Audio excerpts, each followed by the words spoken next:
Amados irmãos, nós vamos ouvir nesse instante pregação da palavra do Senhor.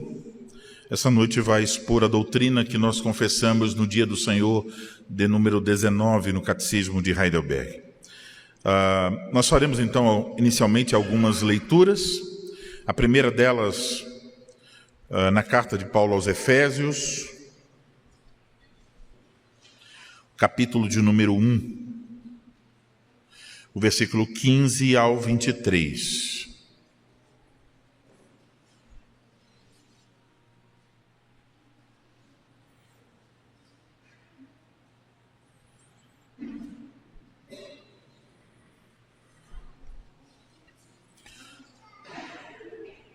Efésios capítulo 1, versículo 15.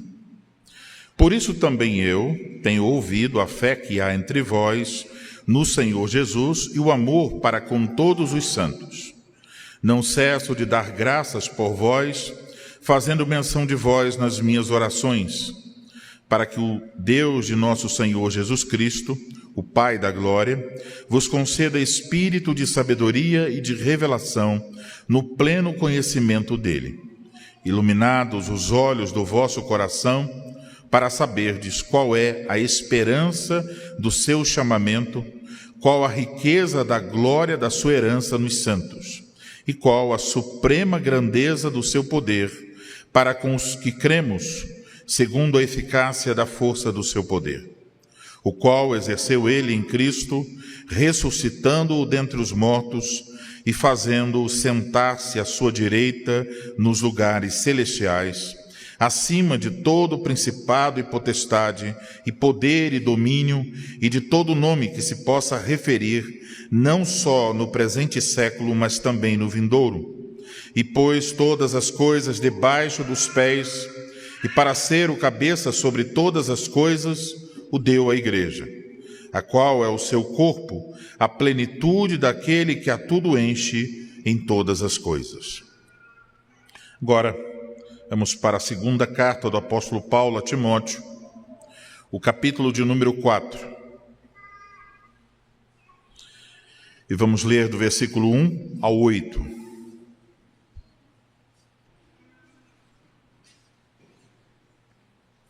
Segunda Timóteo, capítulo 4, versículos 1 a 8. Conjuro-te perante Deus e Cristo Jesus, que há de julgar vivos e mortos pela sua manifestação e pelo seu reino.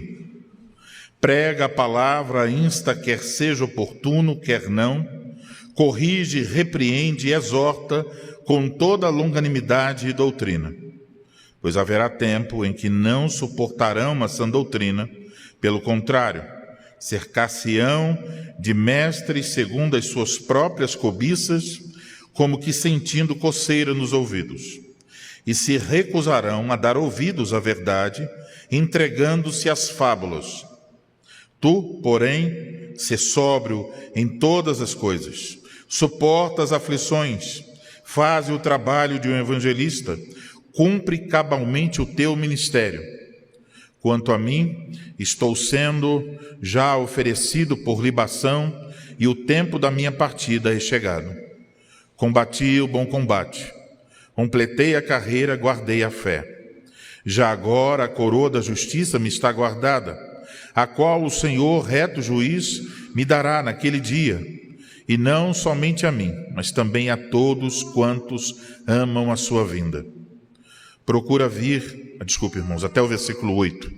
Agora vamos ler o dia do Senhor de número 19. Catecismo de Heidelberg, dia do Senhor de número 19.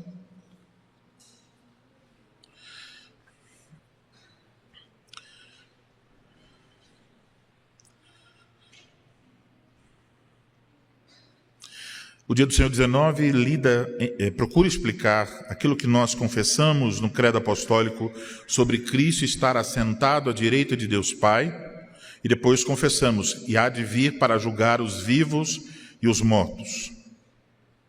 Pergunta de número 50. Por que se acrescentou está sentado à direita de Deus? Resposta. porque Cristo ascendeu ao céu para manifestar-se lá como cabeça da sua igreja, e é por meio dele que o Pai governa todas as coisas. Pergunta 51. De que maneira a glória de Cristo, nosso cabeça, nos beneficia? Resposta. Primeiro, pelo seu Espírito Santo, ele derrama sobre nós, seus membros, os dons celestiais. Segundo, pelo seu poder, ele nos defende e nos preserva de todos os inimigos. Agora a pergunta de número 52.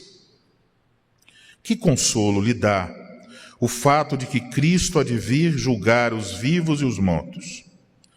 Que em todas as minhas aflições e nas perseguições, eu, de cabeça erguida e cheio de ânimo, espero vir do céu como juiz, aquele mesmo que antes se submeteu ao juízo de Deus por minha causa e removeu de sobre mim toda a maldição. Ele lançará todos os seus e meus inimigos na condenação eterna, mas levará para si mesmo, para a alegria e glória celestiais, a mim e a todos os seus escolhidos. Agora, irmãos, vamos voltar ao texto de segunda carta de Paulo a Timóteo, capítulo 4.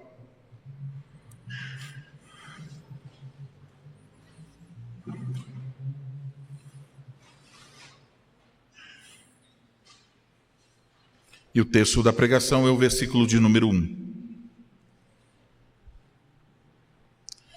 Assim diz: Conjuro-te perante Deus e Cristo Jesus, que há de julgar vivos e mortos pela sua manifestação e pelo seu reino.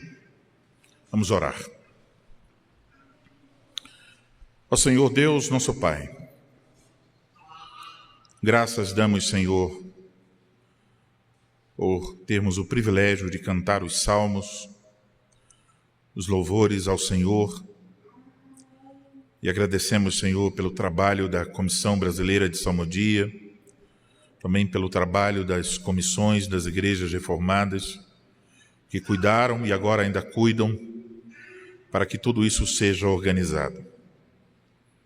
Louvado seja o Teu nome por esse bendito privilégio.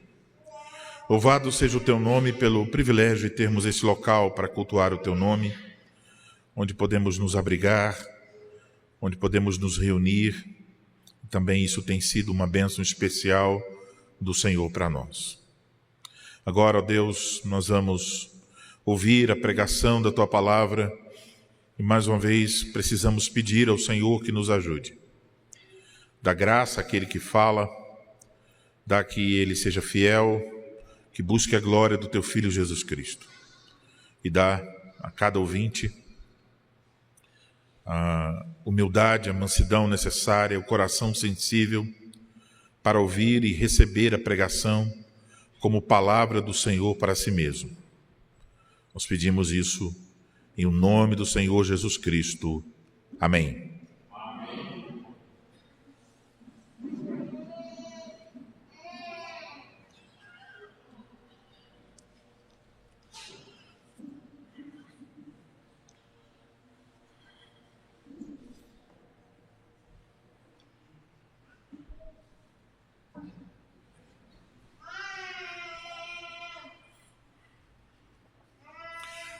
Amados irmãos em nosso Senhor Jesus Cristo, quando nós confessamos a nossa fé na concepção virginal de Cristo, em seu nascimento, em seu sofrimento e em sua crucificação, em sua morte e sepultamento, em sua ressurreição, em sua ascensão, nós estamos olhando para trás. Estamos olhando para aquilo que, segundo as Escrituras, o Senhor Jesus Cristo realizou por nós, a fim de nos salvar dos nossos pecados e nos conceder a vida eterna. Mas a nossa fé no Senhor Jesus Cristo não está relacionada somente ao que passou, não está relacionada somente com a sua humilhação e com a sua glória no passado. Nós também cremos em sua glória no presente. Cremos, como está escrito em Efésios capítulo 1, versículos 20 a 23, que acabamos de ler, que o Senhor Jesus Cristo ressuscitou dentre os mortos e Ele assentou-se à direita de Deus, Ele se assentou nos lugares celestiais. E segundo as Escrituras, o Cristo glorificado que está assentado à direita de Deus, o Pai, é o nosso cabeça.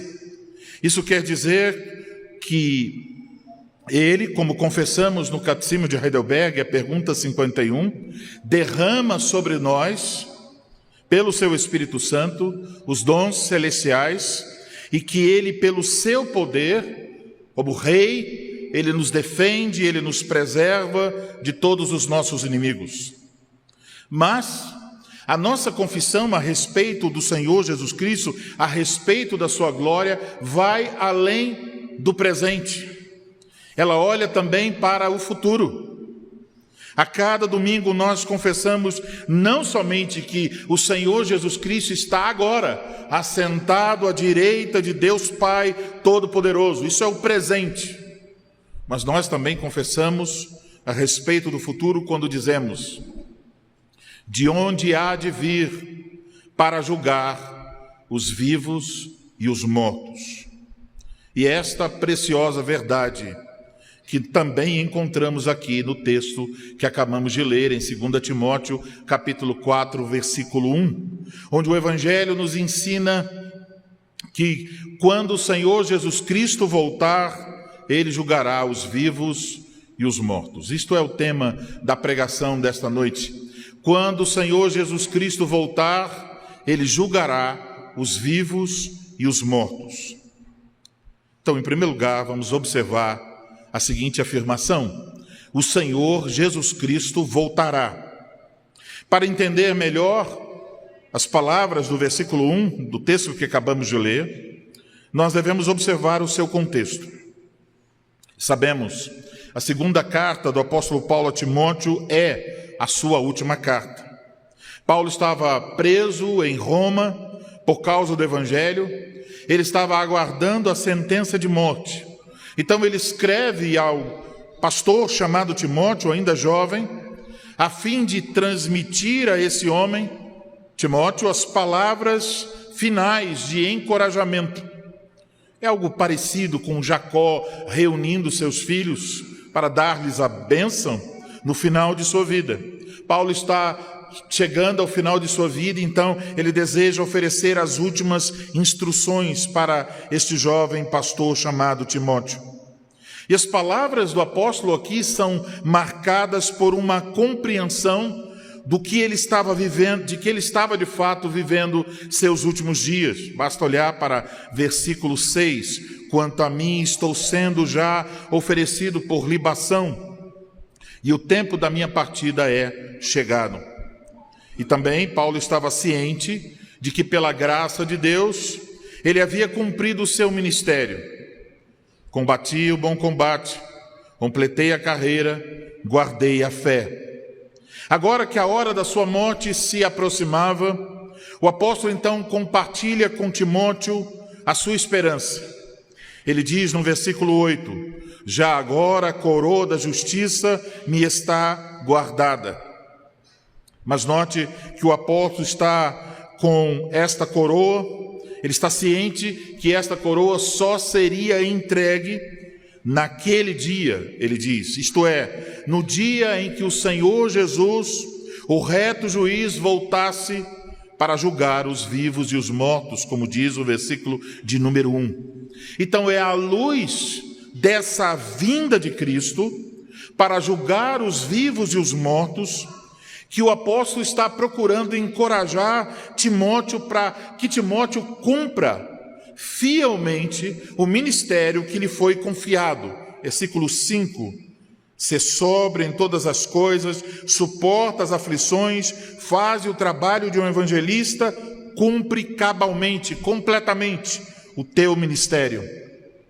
É isso que o apóstolo está fazendo aqui então no versículo 1, encorajando Timóteo. E a primeira coisa que ele faz é colocar Timóteo debaixo de juramento de cumprir seu ministério. Portanto, é diante de Deus e de Jesus Cristo, aquele que haverá de voltar como juiz, que Timóteo deve cumprir fielmente seu ministério.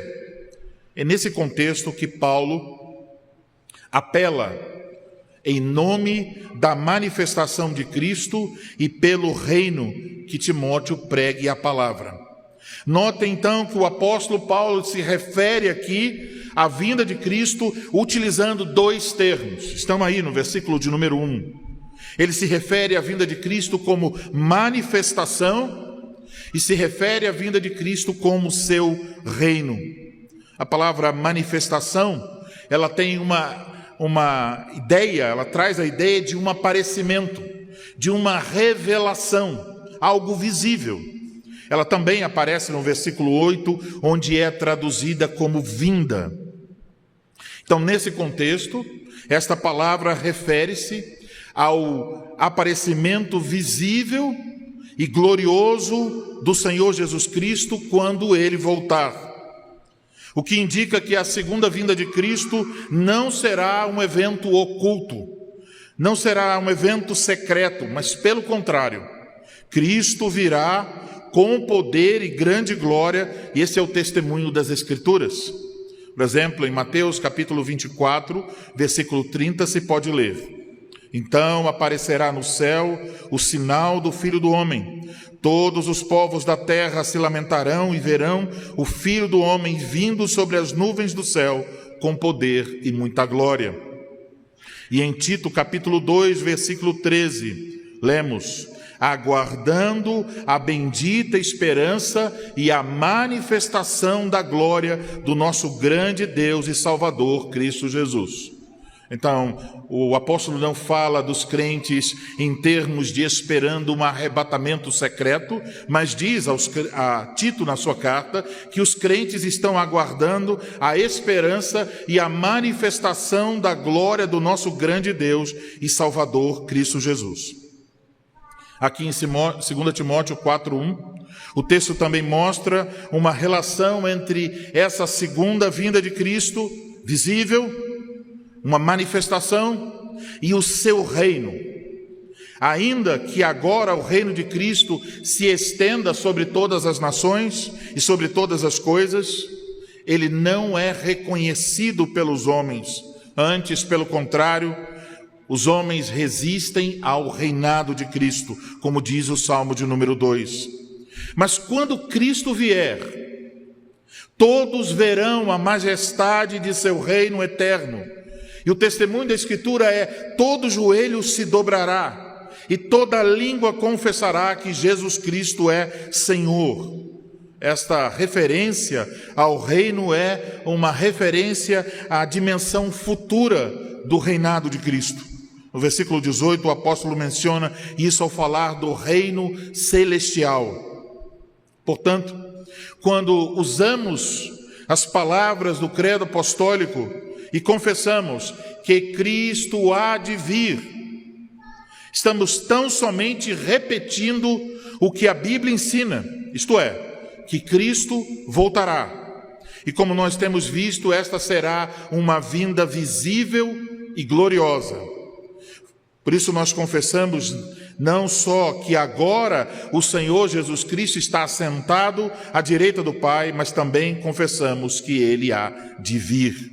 Então sabemos que agora dos céus, como cabeça da igreja, Ele está derramando suas bênçãos, seus dons sobre nós. Ele está nos dirigindo, Ele está nos preservando. Mas chegará o dia em que Ele voltará. Quando Ele subiu aos céus, lemos sobre isso na última semana, à vista dos seus discípulos, o que foi que os anjos disseram?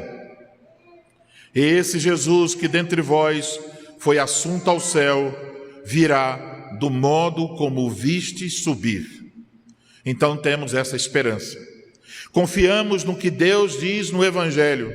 Cristo virá, e no dia em que Ele vier, todas as promessas chegarão ao seu pleno cumprimento. Os vivos serão transformados, os mortos haverão de ressuscitar e, finalmente, a herança será entregue aos eleitos de Deus. O pecado, a dor, a morte, todo o sofrimento cessará, nossas lágrimas serão enxugadas e então, finalmente, conheceremos plenamente o significado de ser bem-aventurado. Mas essa boa nova sobre a vinda de Cristo não deve nos levar a cruzar os braços em espera. Notem que o apóstolo diz a Timóteo que Cristo virá, manifestação e reino. E em seguida ele diz no versículo 2, pregue a palavra. Isso significa que cada um de nós, de acordo com a vocação para a qual Deus lhe chamou, de acordo com os dons que você recebeu e ofício que você recebeu, deve trabalhar com toda diligência e fidelidade pelo reino de Cristo até que ele volte.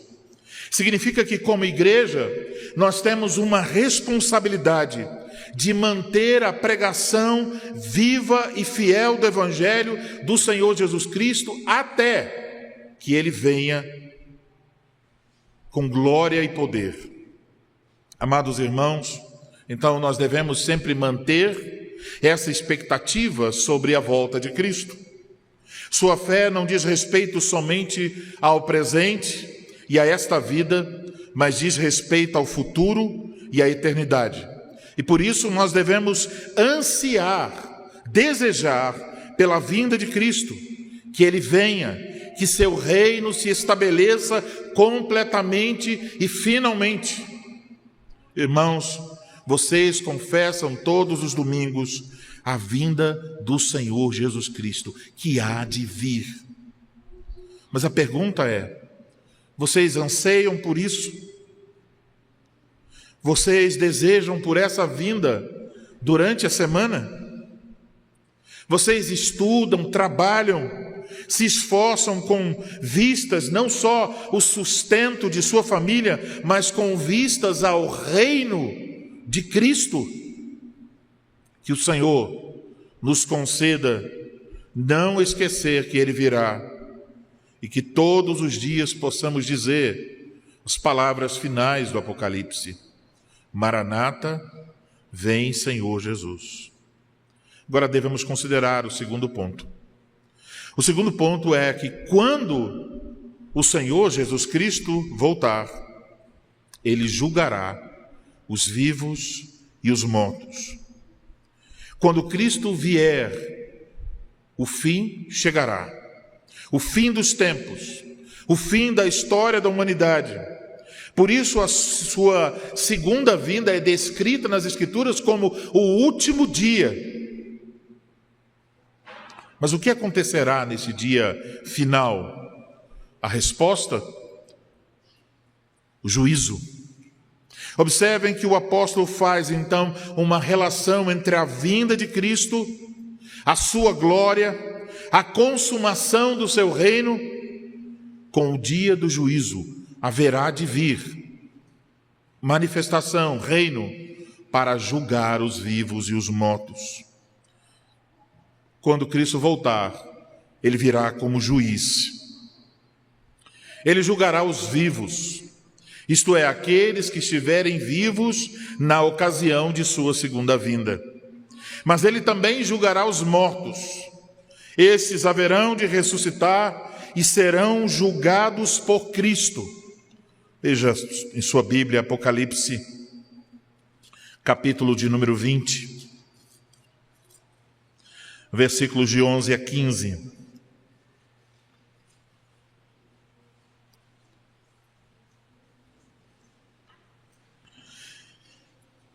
Vi um grande trono branco e aquele que nele se assenta, de cuja presença fugiram a terra e o céu, e não se achou lugar para eles.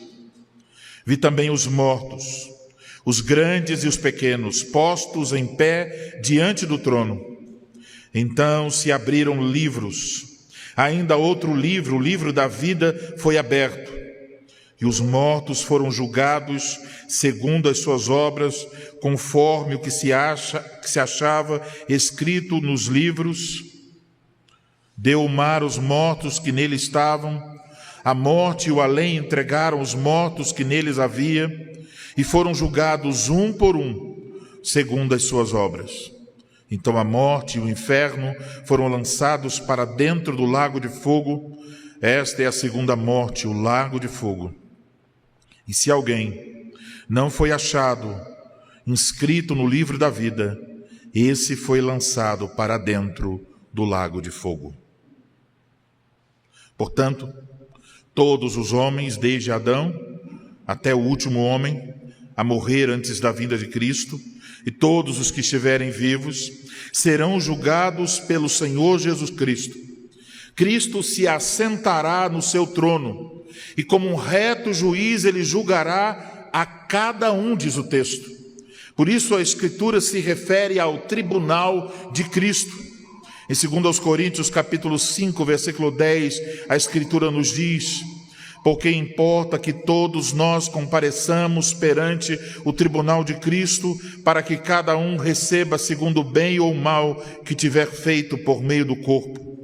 Então, no dia final, os que estiverem unidos a Cristo, aqueles que se arrependeram de seus pecados, aqueles que colocaram toda a sua confiança em Cristo para serem salvos, estes não sofrerão condenação, pois a Escritura diz: agora, pois, já nenhuma condenação há para os que estão em Cristo Jesus. Romanos capítulo 8, versículo 1. No dia final, nós não seremos condenados, pois confessamos, na pergunta e resposta 52 do nosso catecismo, que o próprio Cristo já submeteu-se ao juízo de Deus por nós, removendo de sobre nós toda a culpa, toda a maldição, toda a condenação do pecado. Esta é, portanto, a nossa esperança. Quando Cristo voltar, não seremos por Ele condenados, mas antes Ele nos levará para si mesmo, e com Ele todos os escolhidos desfrutarão de alegria e da glória celestial. Pela sua graça, Ele recompensará a cada um. Esta é a certeza de Paulo. No nosso texto, no capítulo 4, versículo 8, ele diz: já agora a coroa da justiça me está aguardada, a qual o Senhor, reto juiz, me dará naquele dia, e não somente a mim, mas também a todos quantos amam a sua vinda. É isto que o apóstolo está lembrando a Timóteo, a fim de encorajá-lo a cumprir o ministério. E essa esperança também deve nos encorajar. Talvez agora nós tenhamos que sofrer privações, aflições, e muitos cristãos no mundo sofrem perseguições, mas temos a certeza de que isso irá findar um dia. Diante dos ataques dos nossos inimigos, diz o catecismo, podemos ficar com a cabeça erguida. Podemos pensar em homens como Guy Debré, aquele homem que escreveu a Confissão Belga. Ele padeceu terrivelmente pela sua fé, mas foi um homem de cabeça erguida, alguém que sabe o que estava ali aguardando. Então, por estarmos em Cristo, por mais que as nossas obras sejam pequenas e imperfeitas, por mais que sejam até indignas de Deus, por causa da sua graça, diz a Escritura, Ele nos recompensará. Portanto, à luz da segunda vinda de Cristo, devemos viver de maneira santa, cumprindo a vocação para a qual o Senhor nos chamou. Há muitas pessoas em meios da igreja moderna e de igrejas de linhas pentecostais e neopentecostais, sempre estão pronunciando profecias sobre a vida de outras pessoas, dizendo que Deus tem grandes coisas para realizar por meio delas, que Deus as chama para viajar de uma parte para outra, para fazer o nome dessas pessoas um nome conhecido na terra. Mas, meus amados, quando estamos falando sobre cumprir fielmente a vocação para a qual Deus nos chamou, estamos falando de coisas mais simples, pequenas, mas úteis, coisas que Cristo usa para fazer avançar o seu reino. Então, que à luz da segunda vinda de Cristo, que irá julgar os vivos e os mortos, podemos pensar que os futuros oficiais desta congregação cumpram, quando forem instituídos como oficiais, cumpram fielmente, cabalmente, o ministério, o ofício que lhe será entregue. Podemos dizer que o ministro da palavra pregue, insta, corrija, repreenda e exorte. Mas também podemos dizer que os pais eduquem seus filhos na disciplina e admoestação do Senhor. Que homens e mulheres cumpram aquilo que lhes foi confiado pelo Senhor. Que cada um de nós faça a parte que lhe cabe no corpo de Cristo com toda a fidelidade. E quando Cristo voltar, não receberemos sua justiça, mas receberemos mais de sua graça.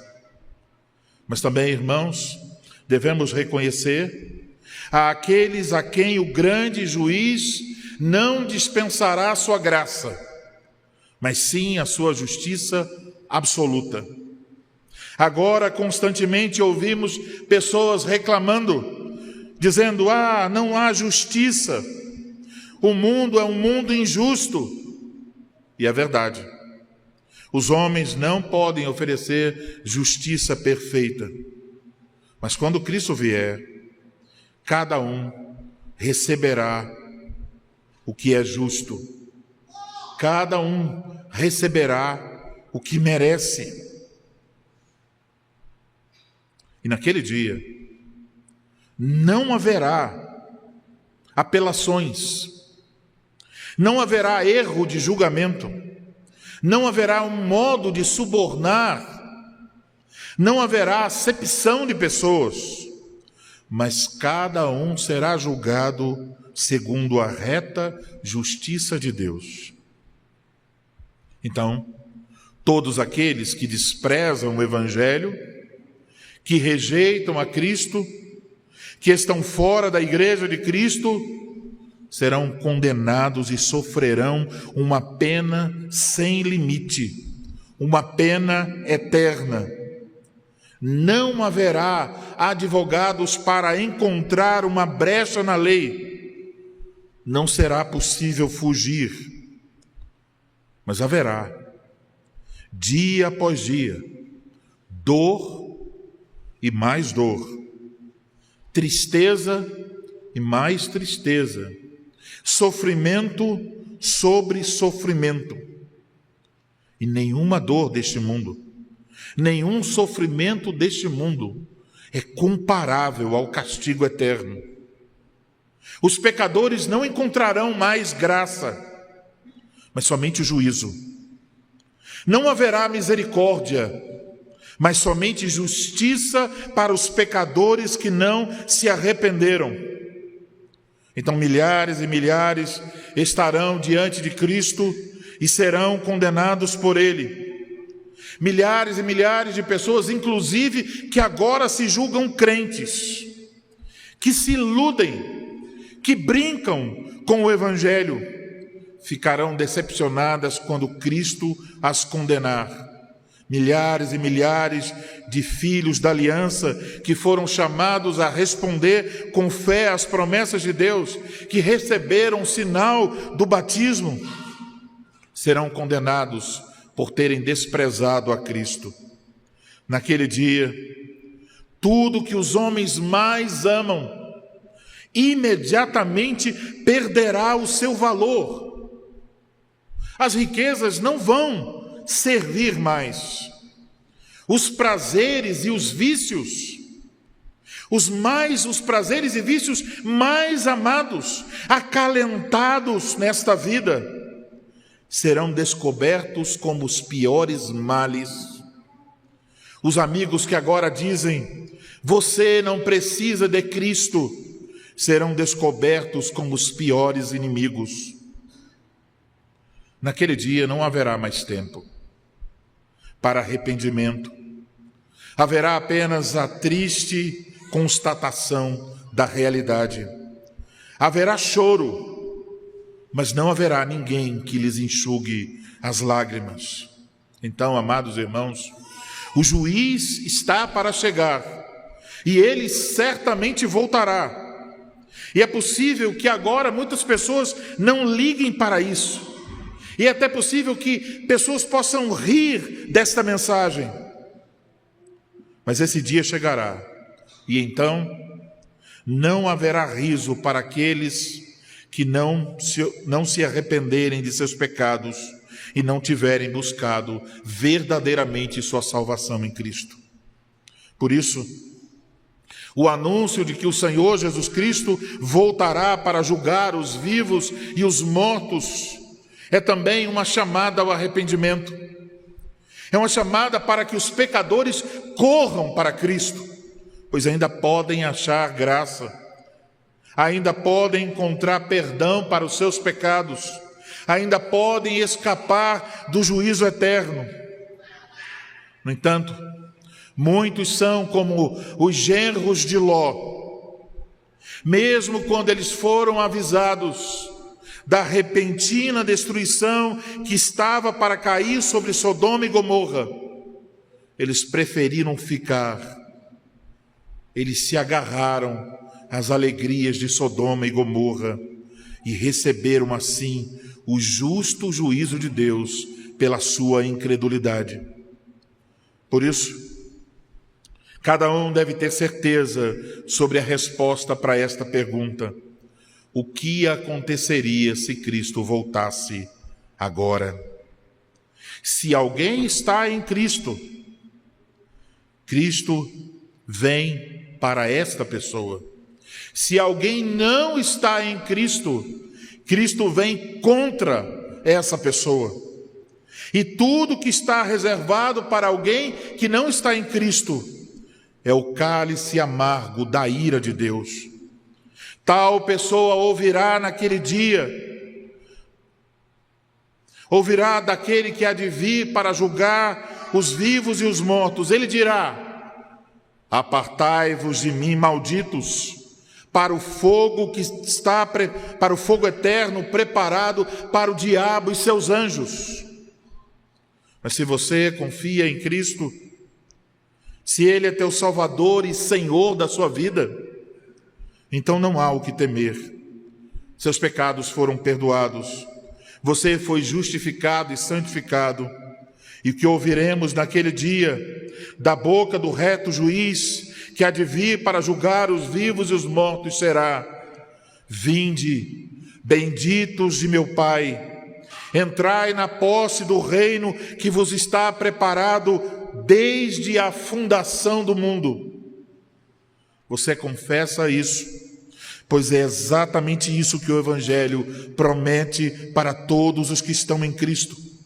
Então, irmãos, que nós possamos com grande diligência cumprir a vocação para a qual Deus nos chamou, na expectativa de que o reto juiz, o Senhor Jesus Cristo, que há de vir para julgar os vivos e os mortos, nos recompensará pela sua graça.